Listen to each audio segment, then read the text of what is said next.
টাকার বিনিময়ে আমার আপন মা যেভাবে রাতে মানুষের সাথে কাজ করে গল্পটি শুনলে আপনার মেশিন দিয়ে পানি চলে আসবে, তাই হাতের কাজ করার আগে টিস্যু রাখুন ও কানে হেডফোন লাগিয়ে নিন। শীতের সন্ধ্যায় বাড়িটা নিস্তব্ধ হয়ে আসে। জানালার বাইরে বাতাসে দুলছে পুরনো ঝুলন্ত বাতিগুলো। সেগুলোর মৃদু আলো পুরো বাড়িটাকে এক রোমান্টিক পরিবেশে ভরিয়ে তুলেছে। আমার মায়ের গা থেকে ভেসে আসা মৃদু সুগন্ধি আমার মনে প্রশান্তি এনে দেয়, কিন্তু সাথে সাথে এক অজানা অস্থিরতা বাড়িয়ে তোলে। মা রিনি একজন সুন্দরী এবং রহস্যময়ী নারী। তার লম্বা চুল, হাসি আর চোখের গভীরতা যেন সবকিছু বলে দেয়া। তিনি আমাদের জন্য সব করেন, কিন্তু তার রাতের কাজ নিয়ে আমার মনে অনেক প্রশ্ন। মা প্রতিদিন রাত 10টার পর বাড়ি থেকে বের হন এবং ভোরের দিকে বাড়ি ফিরে আসেন। ছোটবেলা থেকে আমি দেখে আসছি, কিন্তু বড় হওয়ার পর সেই দৃশ্যগুলোকে আর স্বাভাবিক মনে হয় না। একদিন মাকে আমি থামিয়ে বললাম, মা, তুমি এত রাতে কোথায় যাও? তোমার কোনো বিপদ হবে না তো? মা একটু হেসে আমার গালে হাত বুলিয়ে বললেন, তোর চিন্তার কোনো কারণ নেই, আরাফ। আমি ভালো আছি। তার মুখে সেই স্নিগ্ধ হাসি, কিন্তু তার চোখের মধ্যে এক অদ্ভুত জটিলতা ছিল যা আমি ধরতে পারছিলাম না। আমার বন্ধুদের কথা মনে পড়ে গেল। তারা প্রায় বলত, তোর মা কেন এত রাতে বের হয়? কিছু কি লুকাচ্ছে? তাদের কথাগুলো আমার মনের মধ্যে এক একটা সন্দেহ বুনতে শুরু করে। একদিন এক বন্ধু বলল, আরাফ, তোর মাকে আমি রাত 2টোর দিকে একটা পুরনো বিল্ডিংয়ের সামনে দাঁড়িয়ে থাকতে দেখেছি। একা। সেই রাতের পর থেকে আমি মায়ের পিছু নিতে শুরু করি। তার বের হওয়ার সময় আমি তার পেছনে পেছনে সড়ক ধরে হাঁটতে থাকি। শীতের ঠান্ডা বাতাস এবং শহরের নিঃশব্দ রাত, সবকিছু যেন আমাকে আরও বেশি টেনে নিচ্ছিল অজানা জটিলতার দিকে। মা যে পথ ধরে চলেন সেটি অনেক পুরনো এবং নির্জন। গলির মোড়ে এসে তিনি একটি কফি শপের পাশে দাঁড়ালেন, আর আমি লুকিয়ে দেখছিলাম। হঠাৎ মায়ের মুখে অদ্ভুত এক উদ্বেগ ফুটে উঠল। আমি লক্ষ্য করলাম তার পেছনে একটি কালো রঙের গাড়ি ধীরে ধীরে এগিয়ে আসছে। মায়ের হাতের মোবাইল ফোনটা বারবার বাজছিল, কিন্তু তিনি ফোনটা ধরছিলেন না। আমি ছায়ার আড়াল থেকে সব দেখছিলাম। সেই মুহূর্তে মনে হলো মাকে কিছু বলতে যাব, কিন্তু গাড়ির ভিতর থেকে একজন অপরিচিত লোক নেমে এলো। লোকটি মায়ের দিকে এগিয়ে গেল এবং তারা কি যেন কথা বলতে লাগল। আমি কিছুই শুনতে পাচ্ছিলাম না, কিন্তু তার ভঙ্গিমা দেখে মনে হচ্ছিল কথাগুলো খুব জরুরি এবং তীব্র। মা অস্থির চোখে এদিক সেদিক তাকাচ্ছিলেন। লোকটি হাত বাড়িয়ে মায়ের হাত ধরে কিছু একটা দেওয়ার চেষ্টা করল, আর মা যেন একটু দ্বিধায় পড়ে গেলেন। এই দৃশ্য দেখে আমার ভেতর অস্বস্তি বাড়তে থাকল। কিন্তু ঠিক তখনই মা হঠাৎ পেছন ফিরে চলে গেলেন। আমি তার পিছু নিলাম। এবার তিনি আরও দ্রুত হাঁটতে লাগলেন, যেন কিছু থেকে পালানোর চেষ্টা করছেন। মা পুরনো একটি ভবনের দিকে চলে গেলেন, যা পরিত্যক্ত এবং অন্ধকারাচ্ছন্ন। ভিতরে প্রবেশের পর আমি বুঝতে পারলাম এখানে তার কাজের আসল রহস্য লুকানো আছে। চারপাশে ছায়া ছায়া অবস্থা, কিন্তু মায়ের প্রতিটি পদক্ষেপে কিছু একটা খুঁজে পাওয়ার ইঙ্গিত। তিনি কিছু একটা খুঁজছিলেন। আমি দূরে দাঁড়িয়েছিলাম। ভয় আর সন্দেহে মনটা কাঁপছিল। মা এক সময় একটি টেবিলের উপর রাখা একটা ছোট ব্যাগ থেকে কিছু কাগজপত্র বের করলেন। সেই সময় আমার চোখে পড়ল একটা লোক আড়াল থেকে বেরিয়ে মায়ের দিকে এগিয়ে আসছে। লোকটি ধীরে ধীরে সামনে আসতে লাগল, আর মা যেন সেটা আগেই বুঝতে পারলেন। তার হাতটা ধরা, কিন্তু মায়ের মুখে এমন এক অদ্ভুত শান্তি, যা আমার মধ্যে ভয়ের সৃষ্টি করল। তুমি এখানে কেন? লোকটির কণ্ঠস্বর নিচু এবং তার চোখে স্পষ্ট রাগ। মা শান্তভাবে বললেন, আমি এখানে কোনো কারণেই আসিনি। আমি শুধু যা খুঁজছি তা পেয়ে চলে যাব। লোকটি হেসে উঠল, তুমি জানো না তুমি কত বড় বিপদে পড়তে যাচ্ছ। এবার আমার মনে হলো কিছু একটা ঠিক হচ্ছে না। আমি সামনে এসে মাকে বাঁচানোর চেষ্টা করব, এমন সময় মা লোকটির সামনে এক ধাপ এগিয়ে গেলেন। তার হাতে ছিল ছোট একটা প্যাকেট, এবং সে লোকটির হাতে সেটা দিয়ে বললেন, এটাই শেষ। এরপর আমি আর আসব না। লোকটি হাসল, কিন্তু তার চোখে কোনো হাসি নেই। মা পেছন ফিরে চলে এলেন, আর আমি তার পেছন পেছন। বাড়ি ফেরার পথে মা কিছু বললেন না। আমি তার কাছে জানতে চেয়েছিলাম, মা, তুমি কার সাথে কথা বলছিলে? মা একটুখানি হেসে বললেন, আরাফ, তুই বড় হচ্ছিস। সবকিছু জানতে হবে না। সময় হলে জানবি। আমি চুপ করে গেলাম, কিন্তু আমার মনের মধ্যে এক বিশাল প্রশ্ন আর জটিলতা তৈরি হল। মা কি এমন করছেন যা তাকে এইসব পরিত্যক্ত জায়গায় আনতে বাধ্য করে? তার জীবনে এমন কি লুকানো রহস্য আছে যা আমি এখনো জানি না? সেই রাতে আমি ঘুমাতে পারিনি। মায়ের রুমের দিকে তাকিয়েছিলাম, কিন্তু তিনি ঘুমাচ্ছিলেন না। তার চোখের গভীরে যেন এক অজানা অন্ধকার ছিল, আর সেই অন্ধকার আমাকে টেনে নিচ্ছিল আরও গভীরে। রাতের পরের দিন সকালে আমি ঘুম থেকে উঠেই মায়ের সাথে কথা বলার সিদ্ধান্ত নিলাম। তিনি আমার জন্য চা বানাচ্ছিলেন, আর আমি ভাবছিলাম কিভাবে প্রশ্নটা তুলব। মায়ের দিকে তাকিয়ে বললাম, মা, কাল রাতে যাকে দেখলাম সে কে? মা এক মুহূর্ত থেমে গেলেন, তারপর মৃদু হাসি দিয়ে বললেন, তুই কি আমাকে ফলো করেছিলি? আমি একটু লজ্জা পেয়ে মাথা নিচু করলাম। হ্যাঁ, মা। আমি জানি এটা করা ঠিক হয়নি। কিন্তু তোমার কাজের সময় এত রাতে বের হওয়া। আমি চিন্তিত হয়ে পড়েছিলাম। মা চায়ের কাপটা আমার হাতে দিয়ে বললেন, আরাফ, তুই জানিস, আমাদের সংসারের সমস্ত দায়িত্ব আমার উপর। আমি যে কাজটা করি সেটা আমাদের জীবনের জন্য খুবই গুরুত্বপূর্ণ। কিন্তু সবকিছু জানার সময় এখনো হয়নি। তুই আমার উপর বিশ্বাস রাখতে পারিস? তার কথা শুনে আমি আরও বেশি দ্বিধায় পড়ে গেলাম। কিন্তু মা, তোমার ওই কাজের জন্য যদি কিছু হয়? তুমি এত রাতে কোথায় যাও? মা চুপ করে আমার চোখের দিকে তাকালেন। তুই যা ভাবছিস তেমন কিছু নয়। তবে আমার কাজটা সহজ নয়, আর আমাকে সতর্ক থাকতে হয়। তুই কিছু না জেনে এত চিন্তা করিস না। সব ঠিক হয়ে যাবে। তার কথাগুলো আশ্বাস দেওয়ার চেষ্টা করছিল, কিন্তু আমার মনের ভেতর সেই সন্দেহগুলো আরও গা হয়ে উঠছিল। মায়ের চোখে এক অদ্ভুত অস্থিরতা ছিল যা আমাকে ভাবিয়ে তুলছিল। মা আমাকে আরও কিছু বলার আগেই চলে গেলেন। সেদিন সারাদিন আমি মায়ের কথাগুলো নিয়ে ভাবলাম। রাতে মা আবারও বাড়ি থেকে বের হলেন। আমি এবারও তার পিছু নিলাম। আগের মতোই মা পুরনো সেই গলির দিকে রওনা হলেন, কিন্তু আজকে তিনি আরও দ্রুত চলছিলেন। আমি দূর থেকে তাকে ফলো করতে থাকলাম। এইবার আমি আরও সতর্ক হয়ে থাকলাম যেন মা আমাকে না দেখতে পারেন। মা যখন সেই পুরনো বিল্ডিংয়ে ঢুকলেন, আমি আরও কাছে গিয়ে দাঁড়ালাম। সেই সময় দেখতে পেলাম মা একজন মহিলার সাথে কথা বলছেন। তাদের মুখের ভাব দেখে মনে হল তারা অনেক গুরুত্বপূর্ণ বিষয়ে আলোচনা করছেন। আমি কিছুই শুনতে পাচ্ছিলাম না, কিন্তু মহিলাটি মায়ের হাতে কিছু একটা তুলে দিলেন। মা সেই জিনিসটা নিলেন, আর তারপর ধীরে ধীরে সেখান থেকে বেরিয়ে আসতে শুরু করলেন। আমি তখনও কিছু বুঝে উঠতে পারিনি। আমার মনে সন্দেহ বাড়ছিল, কিন্তু আমি তখনও বুঝতে পারছিলাম না মায়ের কাজটা আসলে কি। একসময় আমি মায়ের পিছু নিয়ে যখন বাড়ির দিকে রওনা দিলাম, মায়ের হাতে ধরা প্যাকেটটা আমার নজরে এল। সেটা একটা ছোট ধাতব বাক্সের মতো, যার গায়ে অদ্ভুত চিহ্ন আঁকা।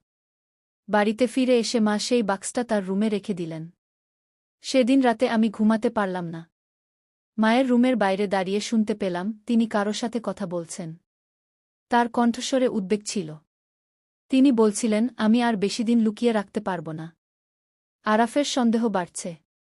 আমাদের কিছু একটা করতে হবে। আমার শির দ্বারা বেয়ে ঠান্ডা স্রোত বইতে লাগল। মা আমার সম্পর্কে কি বলছেন? আমি তার উপর নজর রাখছি সেটা তিনি জানেন।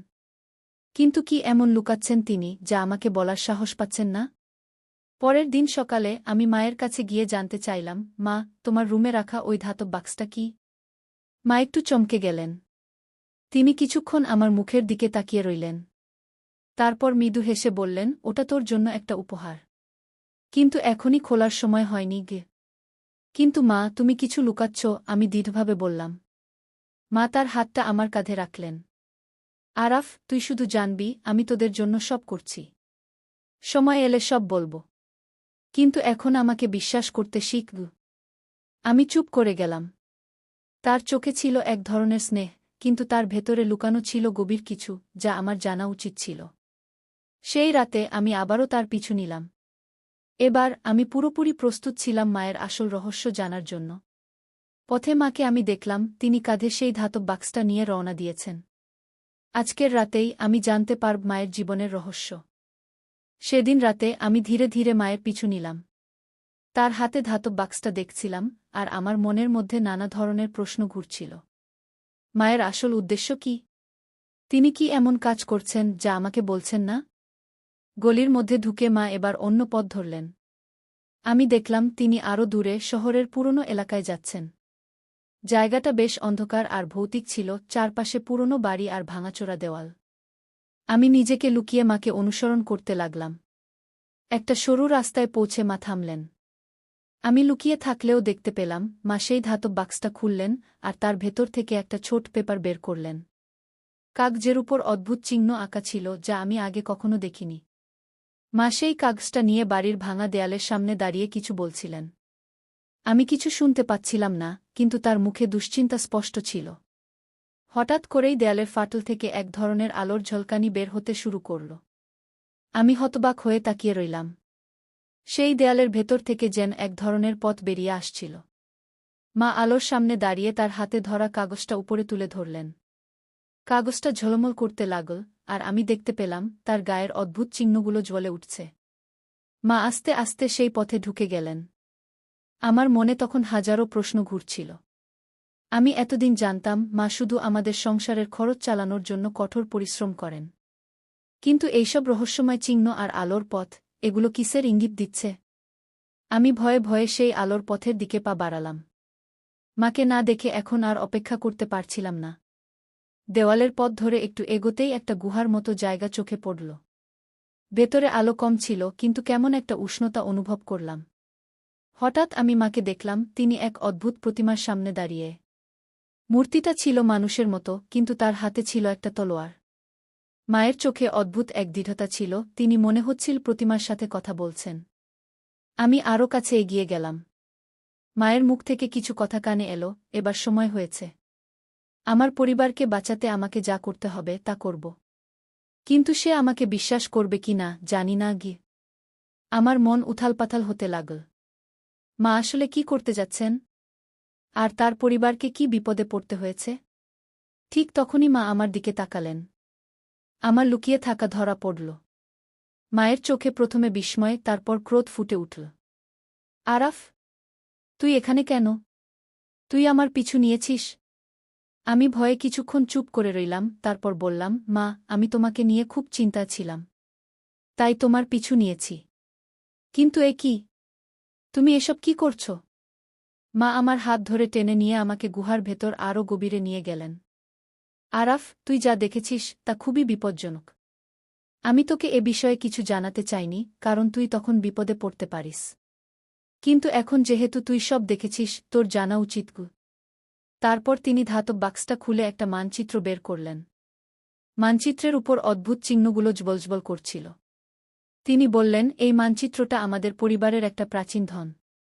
এটা দিয়ে আমরা এক অতিপ্রাকৃত শক্তি নিয়ন্ত্রণ করতে পারি, যা আমাদের রক্ষা করতে পারে। কিন্তু এটার জন্য আমাদের একটা কঠিন পরীক্ষার মধ্যে দিয়ে যেতে হবে। আমি কিছুটা অবাক হয়ে বললাম, কিন্তু মা, তুমি এসব কি বলছ? এটা কেমন শক্তি? মা বললেন, আমাদের পূর্বপুরুষদের সময় থেকে এই শক্তি আমাদের পরিবারের মধ্যেই আছে। কিন্তু একদল মানুষ আছে যারা এই শক্তিটাকে নিজেদের জন্য ব্যবহার করতে চায়। আমি আর তোর বাবা মিলে বহুদিন ধরে এই শক্তিটাকে রক্ষা করার চেষ্টা করেছি। কিন্তু এখন সেই শক্তিকে ব্যবহার না করলে আমরা বিপদে পড়তে পারি। আমি তার কথা শুনে বিভ্রান্ত হয়ে গেলাম। কিন্তু বাবা তো অনেক আগে মারা গেছে, তাই না? মা একদম চুপ হয়ে গেলেন। তোর বাবার মৃত্যুর পিছনেও সেই শক্তির জন্যই ছিল। তারা আমাদের পিছনে লেগে আছে, আর এখন তুইও তাদের লক্ষ্য হতে চলেছিস গিয়ে। আমার মনে শিরশিরে ভয় শুরু হল। মা আমাকে এক অজানা বিপদের মুখোমুখি এনে দিয়েছেন। আমি জানি না এ থেকে কিভাবে বের হওয়া যাবে। গুহার অন্ধকারে মায়ের সাথে আমি দাঁড়িয়ে আছি। চারপাশে ঠান্ডা বাতাস বইছে, আর তার মধ্যে আমার হৃদস্পন্দন যেন স্পষ্ট শোনা যাচ্ছে। মায়ের চোখে গভীর চিন্তার ছায়া দেখছি, যেন তিনি কি বলবেন বুঝতে পারছেন না। তিনি কিছুক্ষণ চুপ থেকে বললেন, আরাফ, তুই যা জানিস সেটা পুরোটা নয়। তোর বাবাকে আমরা অনেকদিন ধরে মৃত বলে বিশ্বাস করতে বাধ্য করেছি। কিন্তু আসলে সে এখনও বেঁচে আছে। আমি বিস্ময়ে তাকিয়ে রইলাম। কি বলছ মা? বাবা বেঁচে আছে?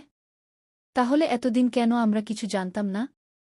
মা একদম শান্ত গলায় বললেন, তোর বাবা আর আমি একসাথে কাজ করছিলাম এই শক্তিকে রক্ষা করার জন্য। কিন্তু সেই শক্তি রক্ষার পথ ছিল খুবই বিপজ্জনক।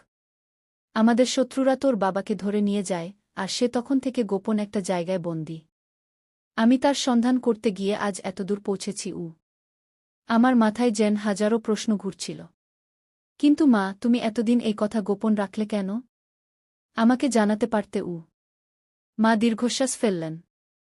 আমি জানতাম তুই তখন ছোট ছিলি। আর তুই যদি তোর বাবার জন্য খোঁজাখুঁজি করতে শুরু করতিস, তাহলে তোকে ওরা সহজেই ধরে ফেলতে পারত। আমি এটাই চেয়েছিলাম না গিয়ে। আমার মনের ভেতর দ্বিধা আর উদ্বেগ উথালপাথাল করতে লাগল। কিন্তু মা, এখন আমরা কি করব? মা তার হাত বাড়িয়ে মানচিত্রটা তুলে ধরলেন। এই মানচিত্রই আমাদের একমাত্র আশা। এটা তোর বাবার দেওয়া, আর এর মাধ্যমে আমরা সেই জায়গায় পৌঁছাতে পারব, যেখানে তাকে বন্দি রাখা হয়েছে গিউ। তখন আমি মাকে বললাম, আমি তোমার সাথে যাব মা।